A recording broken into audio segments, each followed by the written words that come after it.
Boa noite, queridos. É uma alegria poder estar com vocês aqui mais uma noite, compartilhando com vocês um pouco da palavra de Deus ao nosso coração. Eu espero muito que o Espírito Santo de Deus possa falar ao coração de cada um de vocês acerca daquilo que Deus trouxe ao meu coração para compartilhar com vocês. Bom, hoje eu queria compartilhar com vocês um texto que eu imagino que a maioria de vocês conhece, que se encontra lá no livro do profeta Daniel, no capítulo de número 3. Eu quero ler com vocês a partir do versículo de número 16 até o versículo de número 18. Queria que vocês prestassem bastante atenção no que Deus tem a nos falar através dessa palavra. A passagem diz assim: Sadraque, Mesaque e Abidnego responderam ao rei: Ó Nabucodonosor, não precisamos defender-nos diante de ti. Se formos atirados na fornalha em chamas, o Deus a quem prestamos culto pode livrar-nos, e ele nos livrará das suas mãos, ó rei. Mas se ele não nos livrar, saiba, ó rei, que não prestaremos culto aos seus deuses, nem adoraremos a imagem de ouro que mandastes erguer. Até aqui. Eu gostaria de convidar vocês para que a gente pudesse, nesse momento, fazer uma oração pedindo para que o Espírito Santo de Deus estivesse falando ao meu e ao seu coração acerca daquilo que ele tem para cada um de nós nessa noite. Vamos então ter uma palavra de oração. Senhor, eu quero te agradecer pela tua palavra, pedir ao teu Espírito Santo que através dessa mídia social, que tu possa estar falando ao coração de todos aqueles que estão assistindo esse vídeo. Teu Espírito Santo possa nos falar, porque nós precisamos e queremos ouvir a tua voz. Tudo isso a gente te pede no nome de Jesus. Amém. Muito bem, queridos. Nós estamos aí há mais de 2 anos vivendo essa pandemia. Eu sei que esse é um tema que muitos de vocês estão cansados de ouvir, de falar, de escutar. O ponto é que na verdade, eu queria não falar do problema da pandemia em si, mas sobre as implicações que ela tem gerado na minha vida e na sua vida e que tem feito com que a gente esteja correndo um risco muito sério. Eu entendo que o problema da pandemia, apesar do vírus ser letal para a nossa vida física, eu entendo que um dos maiores perigos que essa pandemia tem gerado na vida de muitos de nós diz respeito não apenas à nossa vida física, mas à nossa vida espiritual. O que a gente percebe é que a pandemia do coronavírus tem causado uma grande destruição, não apenas na nossa saúde, na nossa vida social, mas sobretudo na nossa vida espiritual. Corremos um sério risco se a gente não tiver cuidado com algumas coisas que essa pandemia vem gerando na vida da sociedade de um modo geral. E eu entendo que uma das coisas mais graves, para além das mortes que a pandemia tem gerado na vida das pessoas, o grande problema, no meu modo de ver, é a divisão que essa pandemia tem gerado no mundo, na sociedade de um modo geral. Para vocês terem uma ideia, eu estou aqui na Áustria, vocês estão aí no Brasil, e os relatos que vocês estão vivendo aí, muitos têm a ver com aqui da Áustria, com aqui da Alemanha, que é próximo a mim.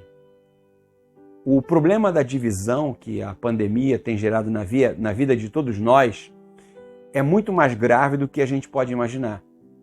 Jesus, no capítulo 12 de Mateus, no versículo de número 25, ele nos faz um alerta muito sério acerca do perigo dessa divisão. Mateus capítulo 12, versículo 25 diz assim: Todo reino dividido contra si mesmo ficará deserto, e toda cidade ou casa dividida contra si mesma não subsistirá.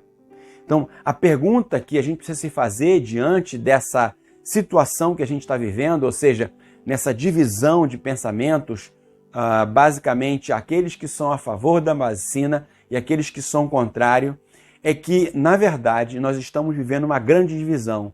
E, de acordo com Jesus, um reino dividido, ele não subsiste, ele vai ficar deserto. Uma cidade dividida vai ficar abandonada, bem como uma casa, bem como uma sociedade de um modo geral.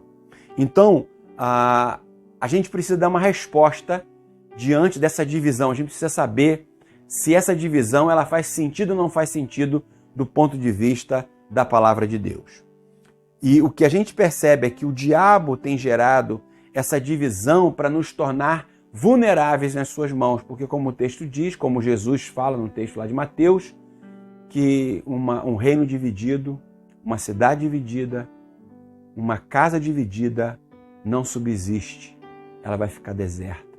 E a gente tem que entender que isso é muito sério e esse problema da pandemia tem gerado essa divisão que está fazendo com que a sociedade, não apenas brasileira, mas do mundo, se encontre vulnerável diante das armadilhas de Satanás.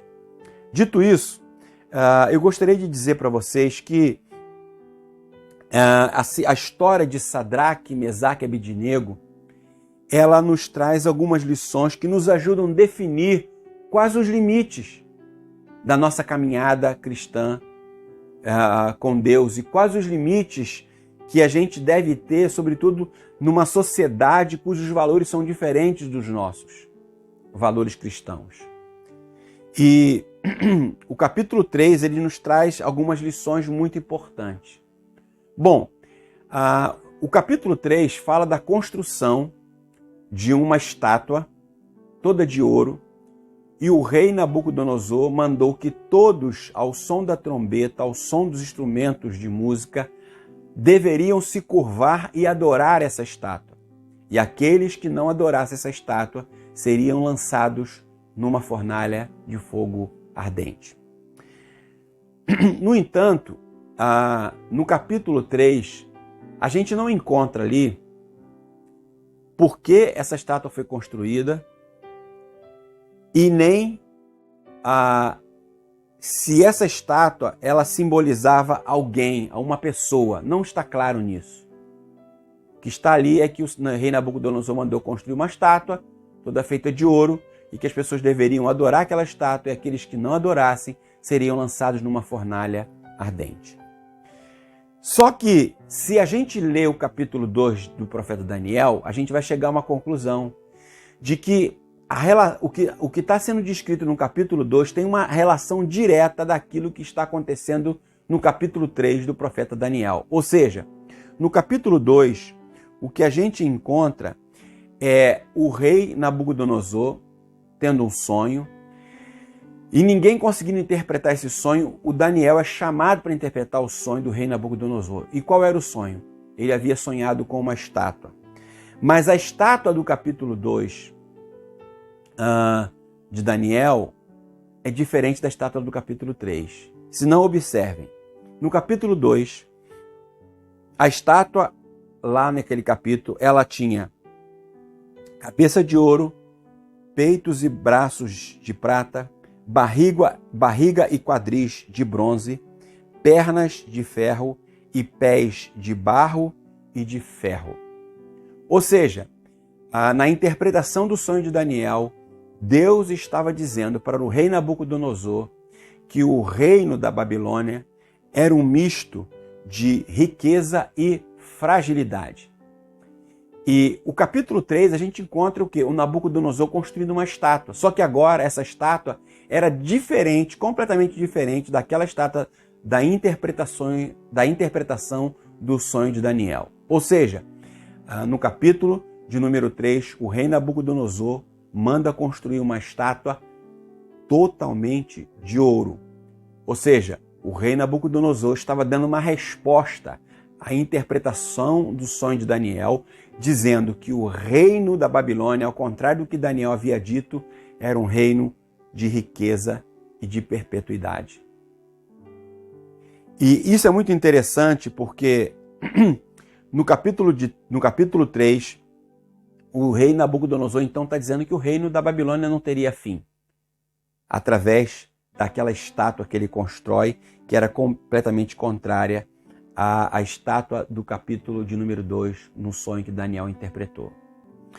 Bom, então, no momento que Misael, Ananias e Azarias são obrigados a se curvar diante da estátua, eles se negam a fazer isso e por isso são jogados dentro da fornalha ardente. Bom, eu queria então falar com vocês hoje sobre quais os limites da fé cristã numa sociedade pagã. Qual é o limite? Até onde nós devemos ir? Até onde nós devemos caminhar? Qual deve ser a nossa posição nessa sociedade? Então, em primeiro lugar, Deus espera que antes de tudo, que nós tenhamos uma atitude de diálogo com essa sociedade que a gente vive. Vejam vocês que o capítulo 3 está falando que Daniel, melhor dizendo, Misaías, Ananias e Azarias foram jogados na fornalha. Mas é importante que nós entendamos que a história desses 4 homens não começa no capítulo 3, mas sim no capítulo 1. E no capítulo 1, o que a gente encontra lá é o quê?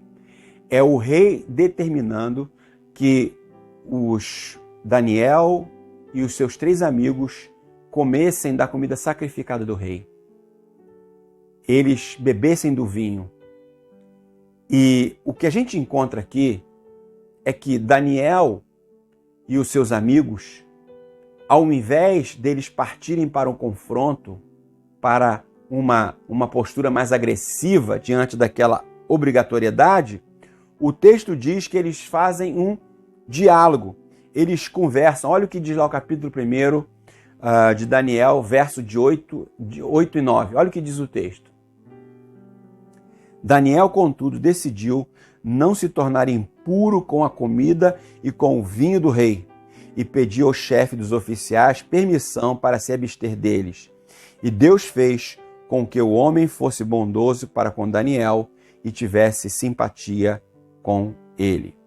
Ou seja, vejam que diante da obrigatoriedade de comerem a comida sacrificada, eles têm um diálogo. Eles tentam chegar a um acordo. E é importante a gente imaginar que Daniel e os seus amigos, eles têm uma atitude de diálogo. O que a gente percebe é que nós, muitas vezes, somos muito agressivos diante de algumas coisas, de algumas situações que nós somos colocados. Vamos pensar aqui no contexto da vacina que eu usei como exemplo. Digamos que a obrigatoriedade seria vacinar todos aqueles que trabalhassem no palácio. E aí o rei Nabucodonosor disse o seguinte: olha, tem um vírus que está atacando a nossa nação, agora todos são obrigados a se vacinarem. Qual teria sido a atitude de Daniel, de acordo com o que a gente leu no texto? Eu imagino que se fosse a obrigatoriedade da vacina, trazendo para o contexto, contextualizando, né? Daniel chegaria para o eunuco e diria o seguinte: olha, eu queria pedir para que você não nos obrigasse a ser vacinado. Mas eu queria te fazer uma proposta. Eu prometo que a gente vai andar com máscara, eu prometo que a gente vai manter o distanciamento social para evitar a contaminação do vírus. Eu prometo que a gente vai fazer um exame de PCR 3 vezes na semana. E se a gente perceber que tem alguém aqui com algum sintoma da Covid, a gente vai te avisar. Daniel não tentaria confrontar o eunuco, mas dialogar. Foi exatamente o que Daniel fez. Daniel dialogou, tentou encontrar uma resposta, ainda que o eunuco dissesse para ele: olha, o rei disse que vocês estão colocando a minha cabeça em risco. Ou seja, o que Daniel e os seus amigos fazem é dialogar, é tentar encontrar um caminho que não fosse de conflito. Queridos, o que chama a minha atenção é que nós, muitas vezes, diante de algumas imposições que nos são colocadas, ao invés da gente tentar dialogar, ao invés da gente tentar chegar a um acordo, a gente parte para uma agressividade, para um posicionamento mais beligerante e não nos colocamos diante de Deus como alguém que está tentando encontrar um caminho. O que a gente encontra hoje nos nossos dias, né? pensando na questão da vacina, aqueles que porque um é vacinado, ele vai brigar com o outro que não é, e o que não é, não concorda com o que vacinou, porque eles acreditam que tem uma conspiração, isso é uma obra do diabo. Enfim, há tantas teorias em torno da questão da vacina, e o que a gente percebe é que por falta da nossa flexibilidade, do nosso diálogo, o que acontece é que nós estamos divididos, e quando nos dividimos de acordo com Jesus, nos tornamos pessoas frágeis. Daniel, ao invés de ir para o conflito, ele tentou primeiro o diálogo. Eles foram enviados para a Universidade da Babilônia, eles aceitaram no primeiro momento ir para a Universidade da Babilônia. Eles aceitaram aprender a língua da Babilônia, eles aceitaram aprender a ciência da Babilônia, eles se envolveram com tudo que havia ali. E é muito interessante porque nós precisamos aprender a dialogar.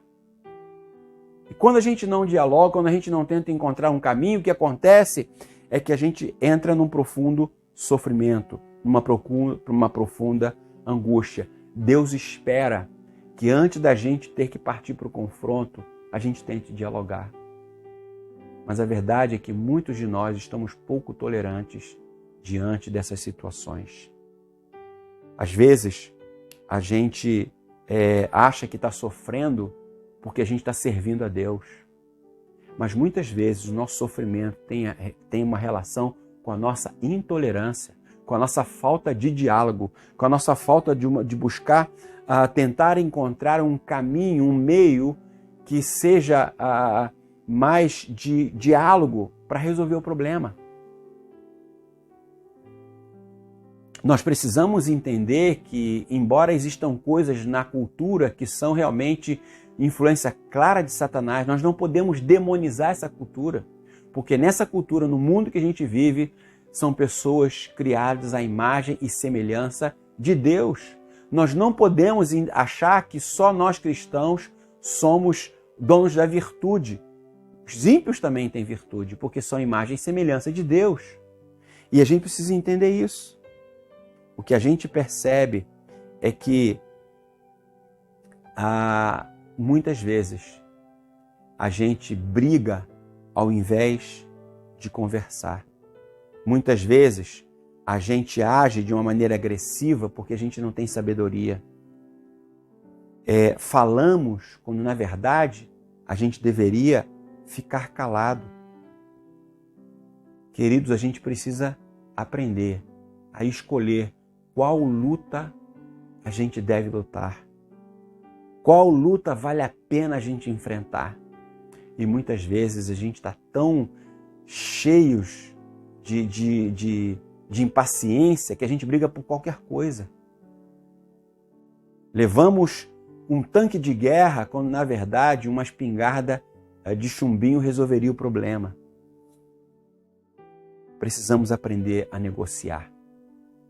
Deus espera que antes da gente se posicionar de uma maneira firme contra algumas coisas que têm aparência contrária à vontade de Deus, a gente precisa primeiro encontrar um diálogo. Em segundo lugar, esse texto também nos ensina que antes da gente ter uma atitude mais de confronto, a gente precisa tentar colaborar naquilo que for possível. Olha o que diz o capítulo de número 2, no versículo 48 e 49.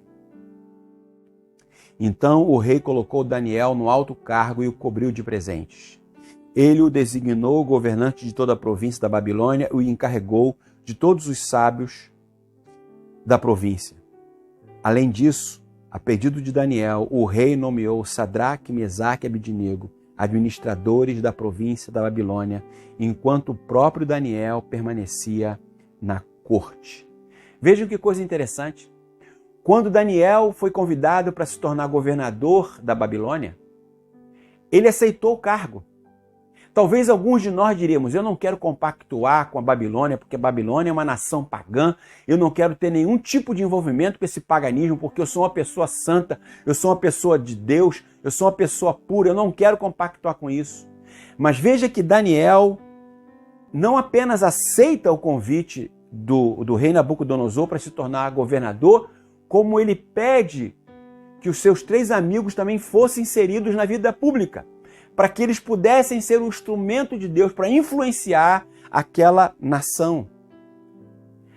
A gente precisa olhar para a sociedade que a gente vive, com todas as distorções, e pensarmos de que maneira a gente pode ser sal da terra e luz do mundo. É interessante que a gente muitas vezes se esquece disso. Deus disse que eu e você somos sal da terra e luz do mundo. Sal é para dar gosto, é para dar vida, é para dar sentido ao que não se tem sentido. A luz não tem função se ela for colocada aonde há outra luz, mas sim no meio das trevas. Aí faz a grande diferença. Deus quer que a gente seja um instrumento dele nos lugares aonde nenhum cristão quer ir. É lá que Deus quer a gente. Eu tenho dito, as pessoas não entendem, eu estou morando aqui na Áustria, tenho uma série de coisas boas na sociedade austríaca, mas aqui precisa da luz de Jesus. Aqui precisa do sal da palavra de Deus. Daniel e os seus amigos souberam agir com sabedoria e perspicácia. Queridos, a gente precisa aprender a não demonizar as coisas. Daniel aceitou ser governador, sim, daquela nação pagã, sim, daquela nação que tinha os valores completamente contrários aos de Deus. Mas Daniel soube ser um instrumento de Deus naquela sociedade. Ele soube caminhar em harmonia, em cooperação, enquanto isso foi possível. A Bíblia diz que tudo que a gente fizer deve ser para a glória de Deus. O apóstolo Paulo diz lá na primeira carta aos Coríntios que quer comais, quer bebais, façamos para a glória de Deus. O problema é que muitos cristãos assumem determinadas posições com base naquilo que eles ouvem e não na palavra. Essa coisa da teoria da conspiração. Qual o fundamento que isso tem na palavra de Deus? Alguém teve uma revelação, uma visão? A gente precisa entender que a nossa vida não pode ser pautada no que a gente ouve por aí, mas no que a palavra de Deus tem a nos dizer. Em primeiro lugar, eles souberam dialogar quando foram confrontados pela cultura. Em segundo lugar, eles souberam cooperar com aquela cultura, ser um instrumento de Deus dentro daquela cultura pagã. No meio daqueles que pensavam diferente de Daniel, no meio daqueles que tinham os valores diferentes de Daniel e os seus amigos.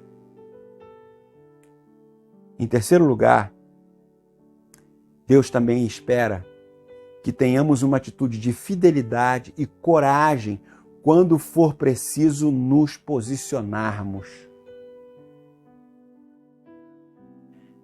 Capítulo de número 3, onde a gente leu, verso 16 em diante, diz assim: Sadraque, Mesaque e Abednego responderam ao rei: Ó Nabucodonosor, não precisamos defendermos-nos diante de ti. Se formos atirados na fornalha em chamas, o Deus a quem prestamos culto pode livrar-nos, e ele nos livrará das suas mãos, ó rei. Mas, se ele não nos livrar, saiba, ó rei, que não prestaremos culto aos seus deuses, nem adoraremos a imagem de ouro que mandastes erguer. O que a gente encontra aqui é uma atitude firme diante da obrigatoriedade de abdicar da sua fé. Eles chegaram agora a um momento em que não era possível um diálogo, em que não era possível colaborar, porque o rei agora havia obrigado eles a se dobrarem diante da estátua sob pena de serem lançados numa fornalha de fogo ardente. A gente precisa perceber isso. Qual é o momento? Aqui não há uma teoria da conspiração. Aqui a coisa está clara, é objetiva, é direto, porque dobrar-se diante da estátua não era como alguns acham que ser vacinado você pode estar recebendo um chip do diabo. Ser vacinado você pode estar recebendo algo no teu corpo que vai fazer mal para você no futuro. Pode ser que isso até aconteça, eu não estou aqui entrando em questão e não acredito nisso, né? Para que não me colocar no defensor de uma coisa sem respeitar o outro lado. Eu tenho a minha posição, mas pensando na questão da unidade, respeitando os que pensam diferente, embora eu não concorde com eles, mas respeitando-os. Aqui, quando o rei Nabucodonosor mandou que Daniel, ou melhor, que Misael, Azarias, os 3 amigos de Daniel se dobrassem diante da estátua, eles estavam claramente quebrando o primeiro mandamento do Senhor, que era não adorar nenhuma imagem de escultura. Aqui estava claro que se eles se dobrassem diante daquela estátua, eles estavam em desobediência clara e objetiva diante de Deus, e nesse momento ele faz isso de maneira clara. Olhem para o cenário que o rei Nabucodonosor criou, e isso é muito importante. O texto diz que o rei convocou todas as autoridades para estarem naquele evento. O texto diz que o Nabucodonosor ordenou que todos os povos, línguas e nações, ao ouvirem um som da trombeta, dos instrumentos de corda, eles deveriam se curvar e adorar a estátua que o rei havia construído. Sabe o que isso ensina para a gente? Queridos, quando o anticristo se levantar contra a igreja, vocês não precisam se preocupar que não vai haver dúvida para quem é cristão que aquela é uma ação de Satanás. Vocês não tenham dúvida que para aqueles que são nascidos de novo, não vão ficar assim, vou fazer isso, eu não vou fazer isso. Não vai ser como uma vacina. Não vou tomar vacina porque eu tenho medo disso. Não, eu vou tomar. Não, vai ser uma coisa clara. A Bíblia diz que o anticristo vai se levantar e aqueles que não quiserem se dobrar a ele vão sofrer as consequências. Então nós precisamos entender que o que estava acontecendo aqui era alguma coisa clara, e é mais ou menos dentro desse contexto, dentro dessa ideia que o anticristo vai se levantar. Então eu quero dizer para você com muita tranquilidade, essa coisa da vacina ser uma ação do anticristo para a vida da igreja não tem o menor fundamento do ponto de vista bíblico. Ainda que você pense diferente, mas você não vai encontrar na Bíblia um texto que fundamente esse tipo de teoria. Biblicamente, teologicamente, não se sustenta. O cenário é criado e o texto diz que quando a trombeta, os instrumentos de cordas tocaram, milhares de pessoas que estavam assistindo aquela celebração se curvaram diante da estátua. Mas Sadraque, Mesaque e Abednego permaneceram de pé. Você já viveu uma experiência onde você está lá adorando a Deus, em pé, de repente você está naquela adoração e de repente você abre o olho, todo mundo está sentado, só você que está em pé? Foi exatamente o que aconteceu com Sadraque, Mesaque e Abednego. De repente, só aqueles 3 homens estão de pé diante daquela estátua. E o rei é informado de que eles não queriam adorar. O rei dá a oportunidade de repetir todo o ritual para que eles se dobrassem diante da estátua, porque o rei gostava deles, mas ninguém poderia ir contra a sua determinação, contra aquela adoração.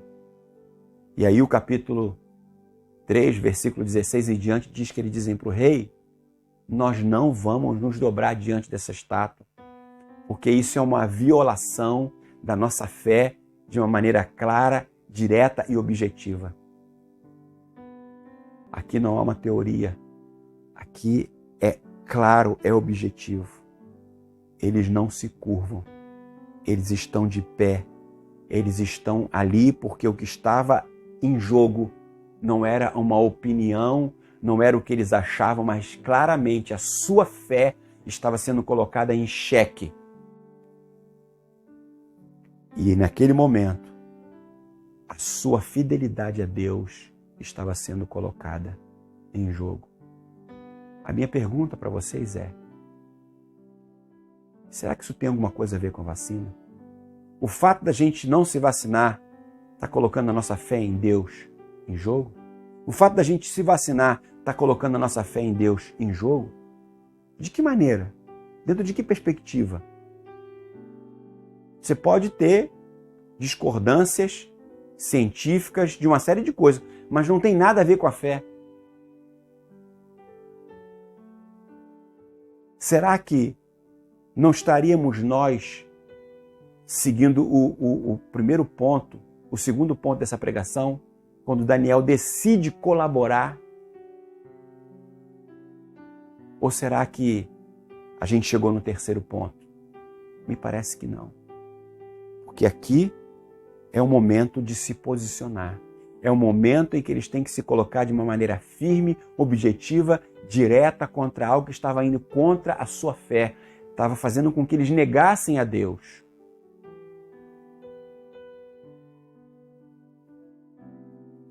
A estátua do capítulo 3 era, de fato, uma ação frontal contra os valores de Deus na vida daqueles homens. E eles precisavam se posicionar. Deus espera que a gente dialogue. Deus espera que a gente coopere. Mas Deus espera que a gente se posicione, não a favor de partido político, não a favor das nossas ideologias, mas a favor da nossa fé. Aqui na Áustria, vocês devem ter ouvido por aí que muitas pessoas estão indo para as ruas fazer manifestação contra a vacinação. E eu acho que isso é cidadania. As pessoas têm o direito de se colocarem contra e protestarem contra aquilo que elas acham que não é correto. Isso não é errado. Mas eu fico me perguntando, será que essas pessoas, muitos cristãos que estão fazendo isso, têm se posicionado com essa mesma veemência a favor do reino de Deus?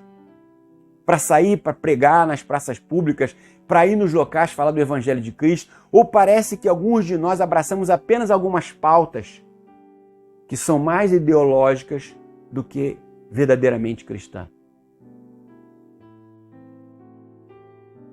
Deixa eu dizer para você uma coisa. Ainda que essa teoria da conspiração seja verdadeira, nós não podemos esquecer que o nosso Deus é maior do que qualquer conspiração. A Bíblia diz que aqueles que são nascidos de Deus, Deus lhe guarda e o maligno não lhe toca. Você não deve ter medo. Você deve entender que a sua vida está nas mãos de Deus e Deus que vai cuidar da sua vida e que você deve se colocar a favor sempre do Evangelho. Você é nascido de Deus e o maligno não lhe toca. Quando o rei tentou convencê-los a obedecerem à sua vontade, o texto diz que eles permanecem firmes. E você sabe o que acontece? Eles são lançados na fornalha de fogo ardente.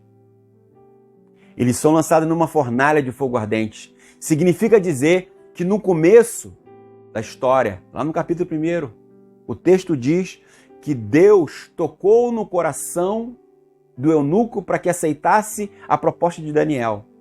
Mas aqui, eles foram obrigados a ir para a fornalha. Existem momentos da nossa vida que a gente precisa saber que a gente vai para a fornalha. No entanto, embora Deus muitas vezes permita que a gente seja jogado na fornalha, Ele anda conosco na fornalha. Foi exatamente isso que aconteceu. Deus caminhou com eles no meio do fogo. Sabe o que é interessante nessa história? é que aqueles que obedeceram à vontade do rei foram queimados. Mas aqueles que não obedeceram sobreviveram. O que é muito interessante é que a história tem um desfecho diferente. Se Sadraque, Mesaque e Abednego obedecessem ao rei, o nome do Senhor não seria glorificado. Mas por causa da sua desobediência ao rei, mas a obediência a Deus, Deus teve o seu nome glorificado. Queridos, eu queria dizer para vocês, cuidado, porque nós estamos vivendo, fazendo aquilo que Satanás quer. Uma igreja dividida. Uma sociedade dividida por causa de teorias. Nos esquecendo que nós temos que caminhar em unidade, porque o Senhor é o nosso Deus. A nossa vida está nas mãos dele e nós precisamos confiar nele. Precisamos caminhar. Precisamos crer no poder do Evangelho. Meu desejo é que o Espírito Santo de Deus possa falar ao seu coração. Que você possa fazer como fez Sadraque, Mesaque e Abednego. Por causa da coragem deles, da fidelidade deles a Deus, o nome do Senhor foi glorificado. Que Deus possa falar ao teu coração e que você possa se reconciliar com quem você está rompido. Porque Deus espera que haja unidade.